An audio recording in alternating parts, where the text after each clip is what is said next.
కోదండరాం గారు ఇప్పుడు మావోయిస్టులు సిద్ధాంతం అంటున్నారు. ప్రస్తుత కాలంలో అసలు మావోయిస్టుల సిద్ధాంతం ఆ సిద్ధాంతానికి మీరు కట్టుబడి లేరు, నేను కట్టుబడి లేని, చంద్రకుమార్ గారు కట్టుబడి మాట్లాడతలేరు.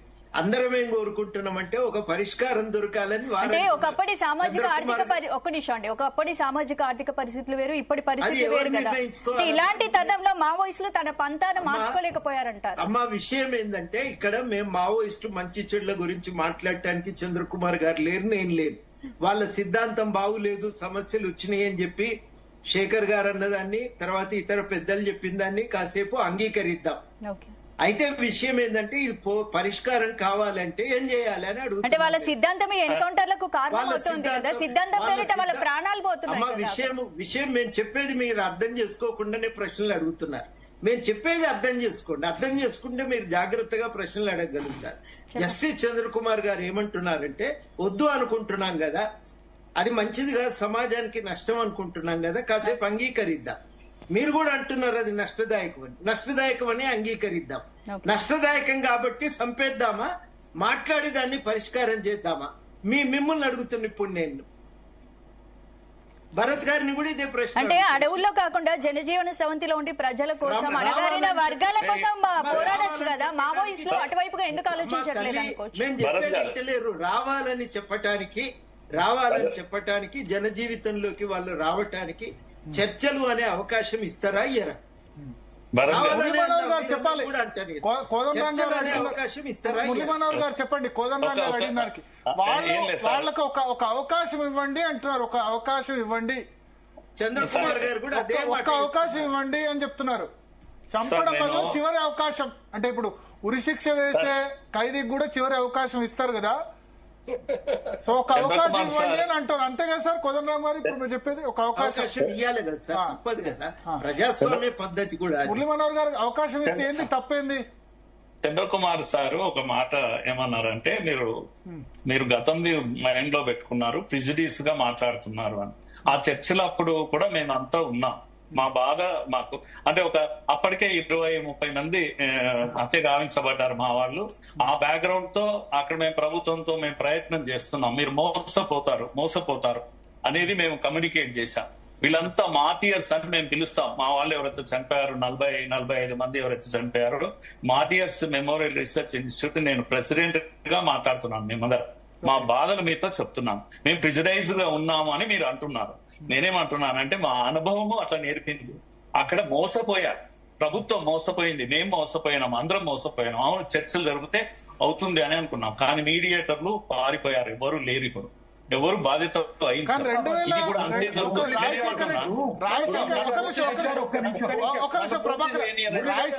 మురళీమనోహర్ గారు, రాజశేఖర్ రెడ్డి ప్రభుత్వం చర్చలు జరిపినప్పుడు ఇన్ఫాక్ట్ రివర్స్ అయింది.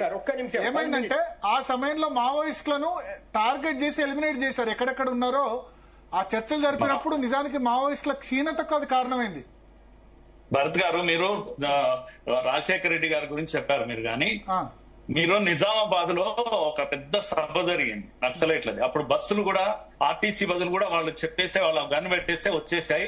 కొన్ని లక్షల మంది ర్యాలీలో ఇదే మన ఎవరు చనిపోయి స్వర్గానం ఉండొచ్చు కానీ గద్దర్ గారే గొడ్డలి ఎవరిని చంపేటందుకురా, మీనాని చంపేటందుకురా, పబ్లిక్ మీటింగ్ లో ఇవన్నీ కూడా అంటే లిబరేట్ చేస్తే ఇవి ఎత్తేసినప్పుడు జరిగిన సంఘటనలు కళ్ళతో చూశాను కనుక నేను చెప్తున్నాను. ఇవన్నీ కూడా చాలా జరిగాయి. వసూలు డాక్టర్స్ దగ్గర చేసిన వసూలు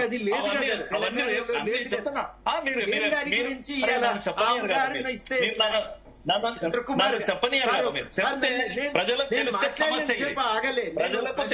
సమస్య ఇది, ప్రజలకు తెలిస్తే సమస్య ఇది, కాదండి. నేను ఒక ప్రశ్న వేస్తున్నా. ఒక ప్రశ్న ఏంటంటే అది సమస్య పోయింది, ఇవాళ తెలంగాణలో లేదు. అదే కాలంలో ఎందుకు వర్తమానంలోకి రండి, వర్తమానం గురించి మాట్లాడదామని అంటున్నా. అక్కడికే వస్తున్నా కదా నేను. అవి బయటికి చెప్తే ప్రాబ్లమా ఏమన్నా? ప్రజలకు కూడా తెలియాలి కదా. కనుక ఎంతసేపు నరేటివ్ ఏం నడుస్తుంది అంటే ఆయన మోసం చేశాడు, చంద్రబాబు కాదు, ఏది రాజశేఖర రెడ్డి కాదు మోసం చేసింది, భరత్ గారు నక్సలైట్ మోసం చేశారు. మోసం చేసి బ్రీతింగ్ స్పేస్ తీసుకొని డబ్బులు ప్రజలతో మీద పడి కలెక్ట్ చేసి కోట్ల రూపాయల డబ్బులు, ఆయుధాలు అన్ని కలెక్ట్ చేసుకొని వ్యూహంలో భాగంగా చర్చలు, వాళ్ళను పిచ్చోళ్ళని చేసి వాళ్ళు వెళ్ళిపోయారు, వాళ్ళ ఉద్యమాన్ని కంటిన్యూ చేస్తున్నారు. అందుకని నేను ఇప్పుడేమంటున్నా అంటే మీరు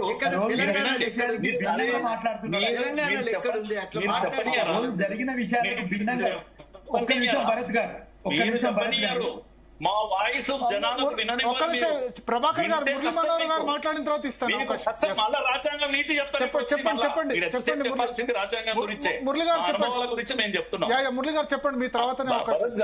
భరత్ గారు నేను ఏమంటున్నా అంటే మంచో చెడో ఇప్పుడు ఇద్దరు పెద్ద మనుషులు వచ్చారు కదా కనుక చంద్రకుమార్ గారి బ్యాక్గ్రౌండ్ అయితే వారు జస్టిస్ కదా, వారికి ఒక వాల్యూ ఉంటది కదా, కనుక శేఖర్ జీ స్పందించారు కనుక మీరు మాట్లాడండి, తప్పకుండా వెళ్లాల్సిన ప్లేస్ కు మీరు వెళ్ళండి. కానీ ప్రతిరోజు ఇక్కడ జరుగుతున్న ప్రచారం, మీడియాలో మీరు చేస్తున్న ప్రచారం ఏంటంటే ఆదివాసీలు చనిపోయారు, ఆదివాసులను చంపేస్తున్నారు, అదిగో పేర్లలాగా వీటిలాగా నలిపేస్తున్నారు. ఈ నరేటివ్ ఉంది చూడండి, ఆ నరేటివ్ తోనే మీరు బదలామవుతున్నారు. ఈ నరేటివ్ కారణంగానే మీ ఫేస్ కవర్ అవుతుంది. మీరు ఎవరు అనేది మీరే ఎక్స్పోజ్ చేస్తున్నారు. అందుకని అది నిజాయితీ ఉంటే మీరు నిజంగా కోదండరామ్ గారు పెద్దలు కనుక, చంద్రకుమార్ గారు పెద్దలు కనుక మీరు ఇప్పుడు ఏం చేయండి అంటే రండి, మీరు శేఖర్ జీ దగ్గర కూర్చోండి, నిజంగా ఎక్కడికి వెళ్ళాలో అక్కడికి వెళ్ళండి, మాట్లాడండి. కానీ కూర్చుందాం, మీ దగ్గరికి నరేంద్ర మోడీ గారు చాలా ఒక్క నిమిషం, శేఖర్ జీ గారికి నరేంద్ర మోడీ గారు మంచి మిత్రుడు, చాలా మంది తెలియదేమో. నరేంద్ర మోడీ గారు ఆయన ప్రచారంగా కలిసి పనిచేశారు ముఖ్యమంత్రి కాకముందు. చంద్రకుమార్ గారి దగ్గర కూర్చోబెడతాము, వారు కూడా కొద్దిసేపు మాట్లాడండి. డైరెక్ట్ యాక్సెస్ ఉంది శేఖర్ జీ, చాలా తక్కువ. మురళీధర్ గారు, సార్ మేము గ్రేహౌండ్ పోలీసులు చనిపోయినప్పుడు కూడా సానుభూతిని తెలియజేశాము. ఇంతకు ముందు మా జిల్లాలో వేరే జిల్లాల లోపల నక్సలైట్లతో చంపబడ్డటువంటి వాళ్ళ విషయం లోపల కూడా మా సానుభూతిని తెలియజేసినాం. ఏ మనిషి చావకూడదు, రక్తం. ఇప్పుడు ఇది బుద్ధుడు, మేము బిలీవ్ ది బుద్ధా ఫిలాసఫీ, అది మీకు తెలియదు, అది వేరే విషయం. కానీ మేము చెప్పేది ఏంటంటే రక్తపాతం అనేది మంచిది. ఒకటే సెకండ్. గతంలో చర్చలు ఏంటంటే ఒక విషయం అండి, మనుషులు ప్రాక్టికల్ గా ఉండాలా, వాళ్ళు కూడా మావోయిస్టులు కూడా ప్రాక్టికల్ గా ఉండాలా. ప్రాక్టికల్ గా లేకపోతే మనం సమాజంలో బతకలేము. అప్పుడు చర్చలు ఎందుకు ఫెయిల్ అయ్యాయంటే, నాకు తెలిసిన ఇన్ఫర్మేషన్, అది ఎంతవరకు కరెక్ట్ అది తెలియదు కానీ, భూములు పంచాలా అని వీరు ఒక డిమాండ్ పెట్టారు. అరే అక్కడ ఉన్నది మంత్రులు గారు, ఆ మంత్రులకు ఎన్ని ఎకరాల భూమి ఉంది? ఒక్కొక్క మంత్రికి 300 ఎకరాలు 400 ఎకరాల భూములు ఉంటాయి. అలాంటి వాళ్ళని భూములు పంచాలనడం ఏవైనా కొంచెమైనా అది ప్రాక్టికలా చెప్పండి? ఇప్పుడు కూడా మేమేమంటున్నామనంటే, అక్కడైతే డెవలప్మెంట్ కార్యక్రమాలు జరిగేటివి ఉన్నాయో ఆ డెవలప్మెంట్ కార్యక్రమాలకి వద్దని చెప్పేది మీరెవరు? అరే గవర్నమెంట్ ఉంటుంది, ఒక పాలసీ ఉంటుంది, వాళ్ళ పాలసీ ప్రకారం వాళ్ళు పోతారు. They are all powerful. అలాంటప్పుడు మీరేదో మనం కొద్ది మంది వెళ్ళేసి మీ పాలసీ ఇట్లా మార్చాలి అట్లా మార్చాలని మనం చెప్పడానికి వీలేదు కదా. అంటే ఈ రాజ్యాంగం ప్రకారం ఉండండి అని చెప్పొచ్చు అంతవరకే. కానీ రాజ్యాంగం ప్రకారం ఉండమని చెప్పినంత మాత్రాన కూడా వాళ్ళు ఉంటారా ఉండరా, దట్ ఈస్ దేర్ డెసిషన్, వాళ్ళ డెసిషన్, ప్రభుత్వం యొక్క నిర్ణయం. కాబట్టి మేమేం చెప్తున్నామంటే ప్రభుత్వానికి కూడా చెప్తున్నాము, మావోయిస్టులకు కూడా చెప్తున్నాము, ప్రాక్టికల్ గా ఉండండి, ఒక నిజాయితీగా ఉండండి, నిలబడండి సార్, కరెక్ట్ గా ఉండండి. కరెక్ట్ గా మరి ఇప్పుడు నేను చెప్తున్నానండి, ఎక్కడ కానీ ఇప్పుడు ఎవరు చనిపోయినా బాధనేనండి, ఎవరు చనిపోయినా బాధనే. వాళ్ళు అమాయకులు ఎంతమంది చనిపోయారు, ఇటు వాళ్ళ చేతిలో చనిపోయారు, వీళ్ళ చేతిలో కూడా చనిపోయారు. యాక్చువల్ గా ఉన్నటువంటి వాళ్ళు కాకుండా కూడా సామాన్యమైనటువంటి వాళ్ళు మాకు తెలిసి చాలా మంది తెలుసు, ఎటు సంబంధం లేనటువంటి వాళ్ళు కూడా చనిపోయినటువంటి సంఘటనలు చాలా. బట్టపల్లి పోతారలో పెళ్లి జీబును పోలీసులు అనుకొని వేల్చేసి చనిపోయిన వాళ్ళు ఉన్నారు. ఇటు పోలీస్ కోవర్టులు అని చెప్పి మావోయిస్టులు చంపిన వాళ్ళు ఉన్నారు, మావోయిస్ట్ కోవర్టులను పోలీసులు చంపిన వాళ్ళు. కాకతీయ ఎక్స్ప్రెస్ తగలబెడితే సార్ ఎంతమంది చచ్చిపోయారు సార్, తర్వాత సారీ చెప్పిండ్రు, ఎంత అన్యాయం అది. అయితే ఒక్క నిమిషం సార్.